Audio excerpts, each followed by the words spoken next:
Varicose veins కి సరైన చికిత్స కోసం సంప్రదించండి ఎవిస్ హాస్పిటల్. నమస్తే రమ్మగారు. నమస్తే చే రమ్మగారు, మంచి తమాషా కథ ఏదైనా ఉంటే ఒకటి చెప్పండి. పల్లెటూరు కథ చెప్తాము ఒకటి. ఓకే. పూర్వం ఒక పల్లెటూరులోనట ఒక రైతుకి 2-3 పిల్లలు ఉండేవాళ్ళు. అయితే వాళ్ళలో ఆఖరి వాడి పేరు సోములు. అయితే ఈ సోములు ఏంటంటే వీడు చాలా తెలివైనవాడు, ధైర్య సాహసాలు ఉన్నవాడు. కానీ వాడు తన తెలివిని తన సాహసాన్ని ఎప్పుడూ ప్రదర్శించేవాడు కాదు. నిండుకుండా వీడి సంగతి ఎవరికీ తెలియదు అనేవాళ్ళు. అయితే ఓసారి వాళ్ళ పొలంలో నాట్లేస్తుంటే వాళ్ళ నాన్న ఇంటి నుంచి అన్నం తెమ్మన్నాడు. అంటే మన పొలంలో నాట్లేస్తే ఫ్రెండ్స్ 5-6 10 మంది కలిసి వేశారనుకో, వీళ్ళందరికీ అన్నం పెట్టే పూచి మందనమాట. అదే మన వైపు కంటే ఇది కొంచెము ఈ తిరుపతి చుట్టుపక్కల ఊళ్ళల్లో బాగా కనపడుతుంది. ఆ వైపు చిత్తూరు ఆ ప్రాంతాల్లో ఏంటంటే ఒకళ్ళకొకళ్ళు సాయాలు వెళ్తాం అన్నమాట. ఒకళ్ళకొకళ్ళు సాయం వెళ్తారు. మీ పొలంలో ఇవాళ పని చేస్తాం, మా పొలంలో రేపు పని చేస్తాం. ఎవరి పొలంలో పని చేస్తున్నారో వాళ్ళు ఆ పూటకి సంకటేయటం. ఓకే. అది బాగా కనిపిస్తుంది. ఆ కథల్లో కూడా భలే కనిపిస్తాయి. ఆయన పేరు నామిని సుబ్రహ్మణ్యం నాయుడు గారి కథల్లో బాగా కనిపిస్తాయి. ఈ కుర్రాడు ఏం చేశాడు, అంబలి గాయించుకుని వాళ్ళ అమ్మతోటి అంబలి దుత్త పుచ్చుకొస్తుంటే పొలంలో ఏదో చిన్న చెట్టు వేరు కాలికి తగులుకుని ముందుకు పడ్డాడు. పడేసరికల్లా మా అంబలి దుత్త పగిలిపోయింది. వాళ్ళ నాన్న చెడతిట్టాడు.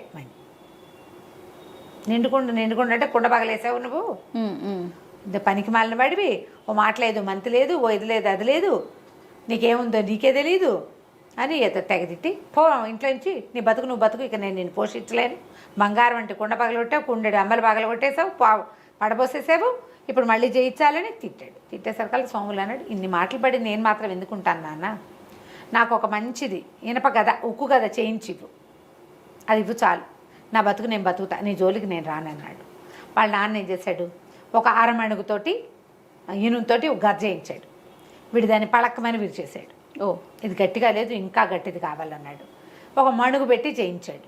ఆ మణుగుది విరిచేశాడు, ఉంచేశాడు దాన్ని. తర్వాత 2 మణుగులు పెట్టి మంచి ఉక్కు గద ఒకటి చేయించి ఇస్తే ఆ గదని వీడు గట్టిగా నొక్కితే వంకర పోయింది, కానీ పర్వాలేదులే, ఇది పనికొస్తుంది, ఇది వాడుకుంటాను నేను అన్నాడు.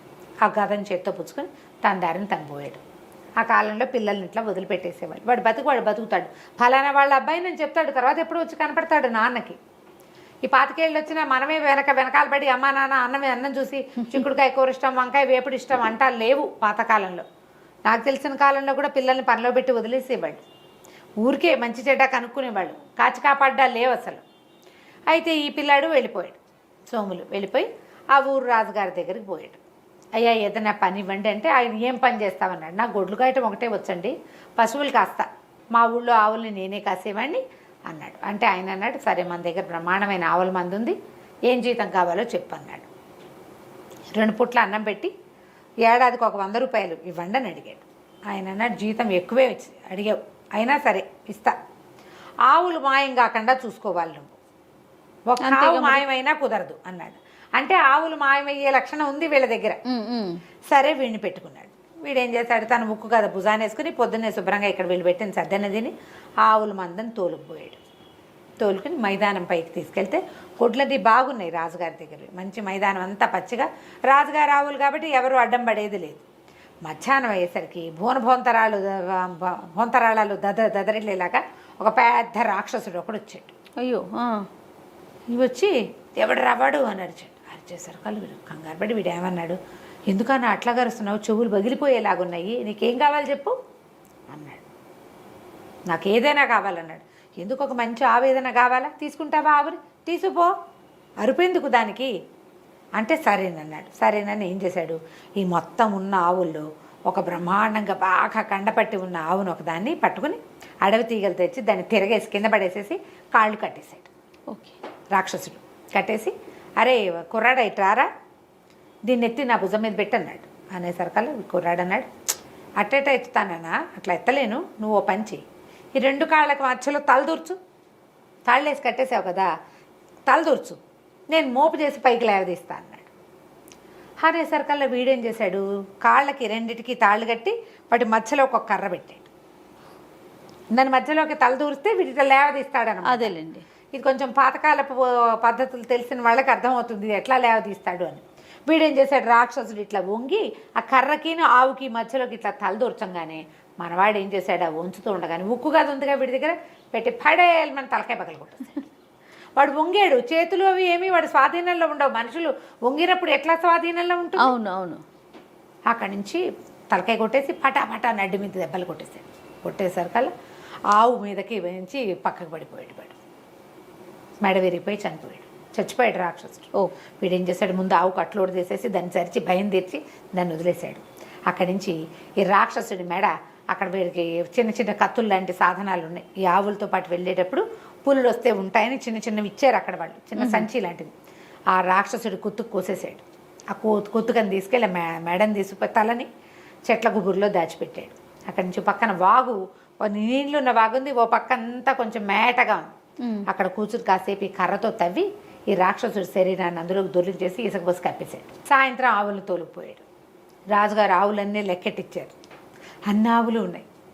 ఏమిటో విశేషాలు మైదానంలో అన్నారు. ఏమున్నాయండి, చక్కటి పచ్చికుంది, ఆవులు హాయిగా మేసాయి, ఇంకేముంది విశేషం అన్నాడు సోములు. ఇంకేం విశేషాలు లేవా అని అడిగాడు రాజుగారు. ఏం లేవండి అన్నాడు. ఇదేనండి విశేషం, ఇంకేముంటాయండి అన్నాడు. అనగానే నేను ఆశ్చర్యపోయాడు. సరే ఊరుకున్నారు. మర్నాడు మళ్ళీ ఆవులను తోలుకుపోయాడు మనవాడు. అన్నం తిన్నాడు, చక్కగా ఆవులను తోలుకెళ్తే మధ్యాహ్నానికల్లా రెండో రాక్షసుడు వచ్చేసాడు. వాడు అన్న, మా తమ్ముడేట్రా ఏం చేసావురా అంటే, నేనేం చేశానన్నా, ఆవును మెడబెట్టి పట్టి పంపించాను, నాకేం తెలుసు అంటే, సరే నేను కూడా ఆవును పట్టుకెళ్తాను. పట్టుకెళ్ళని సేమ్ మెథడ్. ఆ ఆవు రెండు కాళ్ళు ముందు కాళ్ళు ముందు వెనకాల కట్టేసి మధ్యలో ఒక కర్ర దూర్చి తల అందులో పెట్టే లోపల వీడు వెనకాల నుంచి కొట్టేశాడు. ఈ రాక్షసుడు తలకాయ కూడా దాచేశాడు. బాడీ తీసుకెళ్ళి బాగులో దోసేశాడు. సాయంకాలం మళ్ళీ రాజుగారి దగ్గరికి పోయాడు. పశువులకి వెళ్ళంగానే లెక్కెట్టారు, చూసుకున్నారు. ఏమిటి విశేషాలంటే, ఏమున్నాయండి, ఇవాళ మబ్బేసిందండి, అట్టే ఎండలేదు, ఓ జల్లు పడుతుందేమోనని కూడా అనిపించిందండి, అదేనండి విశేషం అన్నాడు. రాజుకి వింతగానే ఉంది. ఏదో జరుగుతోంది, ఏంటో తెలీదు. వాడేం చెప్పడు, వాడు ఎవరికీ చెప్పడేమి. అన్నం తింటాడంతే, కులాసాగా ఏ పిన్నలు వాయించుకుంటూ తిరుగుతాడు అటు ఇటు. ఏం లేదు. మూడో రోజు మళ్ళీ ఇంకో రాక్షసుడు వచ్చాడు. తుంపదగా ఇంతమంది వస్తున్నారని వాడిని కూడా ఇదే శాస్తి పట్టించాడు మనవాడు. ఓకే, వాళ్ళు తెలివి గల వాళ్ళు కాదు, బలం ఉన్న వాళ్ళు అంతే. వీడికి తెలివి బలము రెండూ ఉన్నాయి కుర్రాడికి. సాయంకాలం ఇంటికి వెళ్ళగానే రాజుగారు అడిగారు.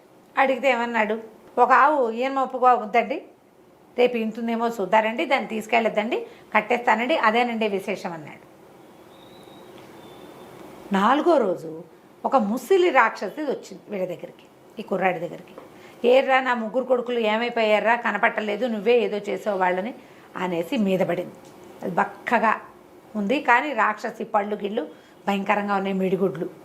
అక్కడి నుంచి మనవాడు ఏం చేశాడు, ఆ మీద పడింది అన్నదిట, మీద పడుతుంటే పక్కకు తప్పుకుని కింద పడేలాగా చేశాడు. తన ముక్కు గద పెట్టి ఆ మూసలు దాన్ని కాళ్ళు విరగొట్టేశాడు.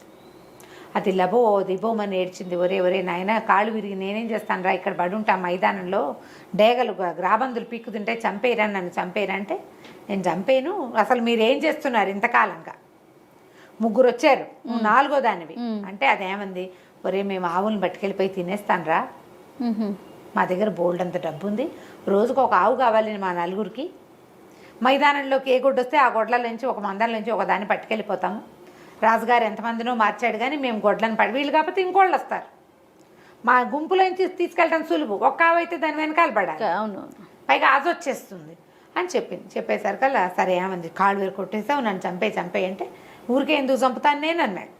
వాళ్ళు నన్ను చంపుతారని భయంతో చంపేశాను వాళ్ళని, నువ్వు నన్నేం చేయలేవు, ముసిలిదానివి, నీ కాళ్ళేమో విరిగిపోయినాయి అనగానే, బాబు నీ పుణ్యం ఉంటుంది, ఇలా ముందుకెళ్ళు, అక్కడ పెద్ద గుహ ఉంది, గుహ తలుపు తీసుకుని లోపలికి వెళ్తే ఓ పెట్టె నిండా బంగారం, ఓ పెట్టె నిండా వెండి ఉందిరా, కావాలంటే అవి తెచ్చుకో, ఇంకా అక్కడ ఎవ్వరు లేరు, మేము నలుగురం అయిపోయాం కదా, నన్ను చంపేయి అంటే ఆ ముసలి దాన్ని కూడా కుత్తు కోసేసి దాచేసాడు. ముసలమ్మని బాడీ ఏమో బాగులోకి తోసేసి మట్టి పోసేసాడు, తలకాయని తీసిపోయి ఆ చెట్ల గుబురులో దాచేసాడు. 4 తలలు ఉన్నాయి అక్కడ. వీడేం చేశాడు, వెండి బంగారం పోయి 2 పెట్టెల్లో ఉన్న వెండి బంగారం తెచ్చుకున్నాడు. ఇట్లా వెండి బంగారం తెచ్చుకున్నవాడు ఎవరికి చెప్పకుండా ఉంటాడా, ఎవరో ఒకళ్ళకి చెప్పేయాలి, చచ్చిపోతారు లేకపోతే. అవునవును, వాడు ఎవరితోటి మాట్లాడలే, చెప్పలా. 5-6 రోజుల తర్వాత వీడు ఒక రోజు ఆవుల్ని తోలుకుని ఇంటికి వెళ్ళేసరికల్లా రాజుగారికి కనపడడానికి వెళ్ళాడు. కనపడడానికి వెళ్తే ఎవరు రాజుగారి దేవుడిలో వాకిట్లో ఆయన లేడు. సాయంత్రం ఆవులు వచ్చే వేళకి ఆయన నుంచునేవాడు. వాళ్ళు లేడు. లోపల నుంచి ఏడుపులు పెడబబ్బులు వినిపిస్తున్నాయి. పరిగెత్తుకుంటూ లోపలికి వెళ్ళాడు. ఏమైందండి అంటే ఒకడు 3 కన్నుల రాక్షసుడు ఇంకోడు ఉన్నట్టు ఆ ఊరికి రెండో వైపు. ఓహో. వాడు రాజకుమారిని ఎత్తుకుపోయాడు. వాడు ఏం చెప్పాడు, మీ వంటవాడికి ఇచ్చి రాజకుమారిని పంపించు, లేకపోతే నేను ఈ మొత్తం ఊరి మీద పడి విరుచుకు తింటానన్నాడు. ఇక ఏమీ చేయలేక ఇచ్చి పంపించాం. వంటవాడు రాజకుమారి పోయారు వాడి వెనకాల పడి. వంటవాడిని ఎందుకు పంపమన్నాడో తెలియదు. వండించుకోవడానికేమో మరి బహుశా రాజకుమారినే వండిస్తాడా ఏం వండిస్తాడో తెలియదు. అక్కడి నుంచి కుర్రాడు అన్నాడు, సరేలే నేను చూస్తానని ఓ పక్క నుంచి బయలుదేరాడు. ఎక్కడున్నాడు, 3 కన్నుల రాక్షసుడు ఒకడున్నాడు. వాడి కోసం అని ఉత్తరం వైపు గుహల వైపుకు వెళ్ళాడు. వెళ్ళేసరికల్లా బాగా వెళ్తే ఒక పెద్ద గుహ ఉంది. ఆ రాక్షసుడు ఆ గుమ్మలో కూర్చుని ఉన్నాడు. యువతల ఒక బండ మీద రాకుమారి కూర్చుని ఏడుస్తుంది. వంటవాడు మాత్రం రాజకుమారిని అక్కడి దాకా తీసిపోయి వీడు ఒక బండ వెనకాల దాక్కుని చూస్తున్నాడు. ఆ 3 తలల రాక్షసుడు చూసేసరికల్లా వీడు ఈ మన సోముల దగ్గరికి వెళ్ళాడు. వీడి దగ్గర ఉక్కు గద ఉంది కదా, ఆ గదతోటి దగ్గరికి వెళ్ళాడు. వెళ్ళేసరికల్లా వాడన్నాడు, ఎవడరా నువ్వెందుకు వచ్చావు, నాకు వంట ఉండేవాడు చాలు, నువ్వు అక్కర్లేదు, నువ్వు పశువులు కాసేవాడిలాగా ఉన్నావు అనేసరికల్లా వీడేం చేశాడు, ఈ ఉక్కు గద కాస్త వాడి మొహం మీద విసిరేసాడు. అయితే విసిరేసే సమయంలో ఏమైంది, వీడు బొక్క బొరలా పడిపోయాడు. అది బాగా బరువు ఉంటుంది కదా, దాన్ని మన వేసి భుజం మీద వేసుకోవాలి. కిందకి పడిపోయాడు. ముందుకు పడేసరికల్లా మోచేతి దగ్గర అంతా ఇట్లా చీరుకుపోయింది. రాకుమార్తె గబగబా పరిగెత్తుకుంటూ వచ్చి వీడెవడో తనని రక్షించడానికి వచ్చాడని పమిడి కొంగు పర్రం జించి చేతికి కట్టుకట్టింది. ఓకే. ఈ మొహానికి దెబ్బ తగిలేసరికల్లా రాక్షసుడు కాస్త ఢామని వెలకిలబడ్డాడు. మొహాన్ని తగిలేసింది, ఇట్లా పడిపోయాడు. పడేసరికల్లా ఏం చేశాడు, ఈ చేతి కట్టుకట్టించుకుని పరిగెత్తుకుంటూ వెళ్ళి తన గద ఎక్కడుందో తెచ్చి వాడి మొహం మీద చిత కొట్టేశాడు. ఒక చోట దెబ్బ తగిలిన చోటే మళ్ళీ కొట్టాలి, కొత్త చోట కొట్టకూడదు. ఎక్కడ దెబ్బ తగిలిందో అక్కడే కొట్టాలి. ఒక 5-6 దెబ్బలు తగిలేసరికల్లా రాక్షసుడు కాస్త చచ్చిపోయాడు. కుర్రాడు ఏం చేశాడు, ముక్కు గద భుజాన్ని వేసుకుని వంటవాడికి అమ్మాయి గారిని ఇంటికి తీసుకుపో, మరి నేను పడుకుంటాను, నాకు నిద్ర వచ్చేస్తోంది, పొద్దునుంచి ఎండలో ఉన్నాను అని చెప్పి వెళ్ళిపోయాడు. వాడికి రాకుమార్తె వ్యవహారం వాడికి ఏం అక్కర్లా, పని చేశాడు వెళ్ళిపోయాడు అంతే. వాడి పనులన్నీ అలాగే ఉంటాయి. అక్కడి నుంచి వంటవాడు ఏం చేశాడు, రాజకుమార్తెను వెంట తీసుకెళ్ళి ఏం చెప్పాడు రాజుగారికి. వాడికి ఏమర్థమైంది, సోములకి రాజకుమార్తె కావాలి, తనకు బహుమతి కావాలి, ఆ గోళలు లేవు. వాడు చెప్పడు. ఆ రోజు రాజుగారు ఏం ప్రకటించారంటే 3 కళ్ళ రాక్షసుడి నుంచి నా పిల్లని ఎవడు రక్షిస్తాడో వాళ్ళకి నా పిల్లని ఇచ్చి పెళ్లి చేస్తానన్నాడు. ఓహో. వీడది వినలేదు, వాడికి ఆసక్తి లేదు ఆ సోములకి. వాడు పోయాడు. ఈ వంటవాడు ఏం చేశాడు, నేనే రాక్షసుని చంపేశానండి అని చెప్పాడు రాజుగారికి. రాకుమార్తెని లోపల తీసుకువెళ్ళిపోయి సేద తీర్చారు. ఆవిడకేదో అన్నం పెట్టి పడుకోబెట్టారు. వంటవాడేమో రాజుగారితో మాట్లాడాడు. అక్కడ రాజకుమార్తె లేదు. పొద్దున్న లేచేసరికల్లా వంటవాడితో మీకు పెళ్ళండి, రాకుమార్తెని పెళ్లి చేస్తానన్నాడుగా తండ్రి, ఎవరు రక్షిస్తారో వాళ్ళకి పెళ్లి చేస్తా, నేను రక్షించాను కాబట్టి పెళ్లి చేసేయండి అనగానే రాజుగారు మరి అన్నమాటకి కట్టుబడి వాడే తీసుకుపోయాడు 3 కళ్ళ రాక్షసుడి దగ్గరికి. వాడే అక్కడి నుంచి మోసుకొచ్చాడు వెనక్కి. సో వాడితో కాబట్టి ఇక పెళ్లి చేయాల్సిందేనని నిశ్చయించుకున్నారు. మర్నాడు పొద్దున అమ్మాయి గారి పెళ్లి అని అనౌన్స్ చేశారు. అక్కడి నుంచి రాజకుమార్తె ఏమో ఈ పని మనిషికి ఎవరికో చెప్పింది, కొంగు ఎందుకు చిరిపోయింది అమ్మగారు అని అడిగితే అదేనే ఆ కుర్రాడు ఒకటి నన్ను రక్షించాడు కదా, వాడి చేతికి కట్టానే అనేసరికల్లా ఈ చెలికెత్తపోయి వాడి దగ్గర చూసింది. వాడి చేతులకి గాయాలు లేవు, ఏమీ లేవు, చేతికి కట్టానంది ఆవిడే, ఇక్కడ కాదనమాట అని అమ్మాయి ఏం చేసింది, మెల్లిగా దాని ప్రిన్సెస్లో అందరికీ ప్రచారం చేయటం మొదలెట్టింది. వీడు కాదు ఇంకోటి ఎవడో ఉన్నాడు, వాడి చేతికి దెబ్బ తగిలిందిట, రాకుమార్తె కట్టుకట్టిందిట, కొంగేమో చిరుగుంది, పరుని ఈ చివరి నుంచి ఆ చివరి దాకా చిరిగిందంటే వాడి చేయి సన్న చెయ్యి అయి ఉండదు, వాడెవడో బలశాలి. వంటవాడికి ఏం బలం ఉంటుంది, వంట చేసుకుంటాడు బోడిమొహం అని ఇలా చెప్తోంది.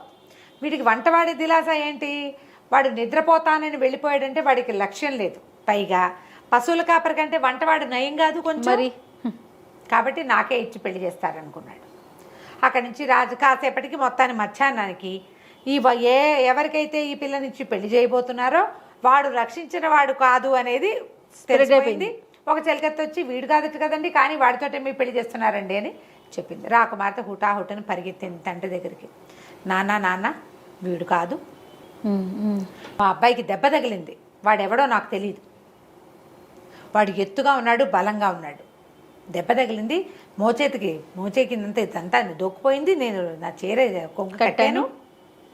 వాడెవడో కనుక్కో, వాడికిచ్చి నన్ను పిలిచి వాడు నన్ను రక్షించింది. నేను చూస్తుండగానే గద పెట్టి కొట్టాడు వాడిని. ఓకే. వీడు ఊరికే నన్ను తీసుకొచ్చాడు నాన్న, తెచ్చిన వాడికి ఇచ్చి పెళ్లి చేస్తానని కాదు కదా నువ్వు చెప్పింది. వాడేమంటాడు, వాడు నేనే తీసుకొచ్చా కదా అంటాడు. తీసుకొచ్చిన వాడు కాదు, రాక్షసుడిని ఎవడు చంపాడో వాడికి ఇచ్చి కాపాడినవాడు అనేసరికల్లా అప్పుడు అసలు ఎవరు ఈ దారిన వెళ్ళారు అని వాడిని ఎంత అడిగినా వంటవాడు చెప్పలేదు. నేనేనంటాడు. రాకుమార్తె కాదంటుంది.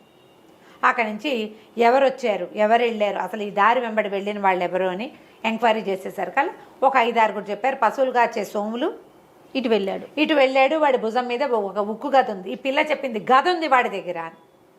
అక్కడి నుంచి ఈయన కబురు చేశాడు. కబురు చేసి ఆ సోములు వచ్చాడు. సోములు రాగానే ఈ పిల్ల ఈ అబ్బాయి నన్ను రక్షించిందని చెప్పేసింది రాకుమార్తె.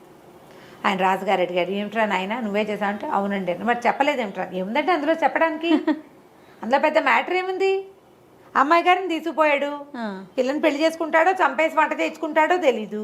మన దగ్గర గద ఉంది, ఓడి కొట్టాను, పడ్డాడు, చచ్చిపోయాడు. పెళ్ళి ఇంటికి చేరేదిగా, ఇంక మీకు చెప్పేందుకేముంది ఇందులో ఊరని అనేసరికి ఇదేమిట్రా, మరి ఇంతకుముందు కూడా ఏమైనా ఇలాంటివి జరిగాయంటే జరగకేమండి, బోల్డ్ జరిగాయి. 3 రాక్షసుల్ని వాళ్ళ అమ్మని చంపారు, అక్కడ పెట్టాను కావాలంటే చూసుకోండి అన్నాడు. అక్కడి నుంచి నాకు వెండి బంగారం 2 పెట్టెలు ఏంటంటే ఆ రాజ్యానికి సరిపడా సంపద అది. ఓహో, మా ఇంట్లో ఉన్నాయండి అన్నాడు.